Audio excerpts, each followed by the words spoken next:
ముఖ్య గమనిక: paper plate business ప్రారంభించడానికి కావలసిన మిషను, ముడిసరుకు, రా మెటీరియల్ కొనుక్కొని తయారు చేసిన పేపర్ ప్లేట్స్ మీ ఊరిలో సొంతంగా అమ్ముకోవాలి. Hydraulic double die buffet full sheet paper plate making machine.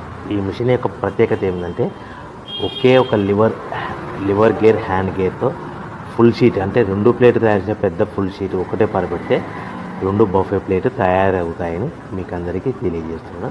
ఈ మిషన్ కొనుక్కున్న తర్వాత దీనికి వచ్చే 2 HP మోటార్ని ఇంటి కరెంటు మీటర్ కాకుండా దీనికి సపరేట్గా commercial category single phase metre fix చేసుకోవడం వల్ల భవిష్యత్తులో మనకి ఎలాంటి ప్రాబ్లమ్స్ ఉండవని మీకు అందరికీ తెలియజేస్తున్నాను. ఈ మిషన్లో కేవలము బఫే ప్లేట్లు మాత్రమే తయారు చేసుకోగలుగుతాము. ఎలాంటి హోటల్ పార్సల్ గట్టే గోల్డ్ ప్లేట్ కానీ, లేదు అంటే టిఫిన్ ప్లేట్ కానీ, స్నాక్స్ ప్లేట్స్ కానీ, టీ కప్పులు కానీ తయారు చేసుకోలేమని మీకు అందరికీ తెలియజేస్తున్నాయి. ఈ మిషన్లో మనకు ఖర్చులన్నీ పోవడం ప్రతి ప్లేట్ మీద 10 పైసల నుంచి 15 పైసల లాభాలు ఉంటాయని తెలియజేస్తాయి. ముఖ్య గమనిక: పేపర్ ప్లేట్ బిజినెస్ ప్రారంభించడానికి కావలసిన మిషను, ముడిసరుకు